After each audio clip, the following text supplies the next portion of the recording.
Top quality और consistent performance के लिए सिर्फ सिल्वर पंप नाम याद रखना। ગ્રામ્ય પંથકમાં ધોધમાર વરસાદ જોવા મળ્યો।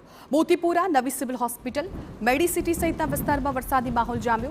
ગ્રામ્ય વિસ્તારમાં હળિયોલ, ગઢોડા, પીપળી કંપામાં પણ વરસાદી માહોલ જોવા મળ્યો। વરસાદ પડતા ગ્રામ્ય પંથકમાં ખેડૂતોના આનંદો જોવા મળ્યો। આ તરફ સાબરકાંઠાના તલોદ અને પ્રાંતિજ પંથકમાં પણ વરસાદી માહોલ જામ્યો। તલોદ શહેર અને આસપાસના ગ્રામ્ય પંથકમાં વરસાદ વરસ્યો। સામાન્ય પવન સાથે વરસાદ વરસતા ઠંડક પણ પ્રસરી। તલોદના વક્તાપુર, મહિયલ, ઉજેડિયા સહિતના પંથકમાં વરસાદી માહોલ જામ્યો। સંવાદદાતા અવનીશ ગોસ્વામી વધુ જાણકારી આપી રહ્યા છે। અવનીશ, હવે સત્તાવાર રીતે ચોમાસાની આજથી શરૂઆત થઈ ગઈ છે, એ વચ્ચે સાબરકાંઠામાં વરસાદની શું સ્થિતિ જોવા મળી રહી છે?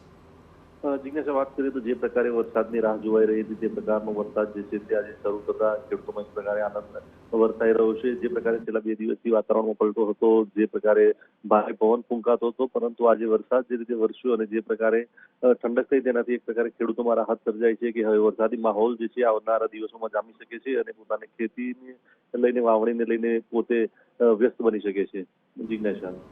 બિલકુલ અવનીશ, આભાર સમગ્ર માહિતી બદલ। તો અત્યારે સાબરકાંઠાના વાતાવરણમાં પણ પલટો આવ્યો છે અને ખાસ તો હિંમતનગરમાં શહેર અને ગ્રામ્ય પંથકમાં વરસાદી માહોલ છવાયો છે। અનેક એવા ગામડાઓ છે, અનેક એવા વિસ્તારો છે કે જ્યાં અત્યારે મેઘરાજાની એન્ટ્રી થઈ ચૂકી છે। હિંમતનગરના વિસ્તારો અને ગ્રામ્ય વિસ્તારો જેમ કે હળિયોલ, ગઢોડા, પીપળી કંપા, આ તમામ વિસ્તારોમાં અત્યારે મેઘરાજા મન મૂકીને વરસી રહ્યા છે।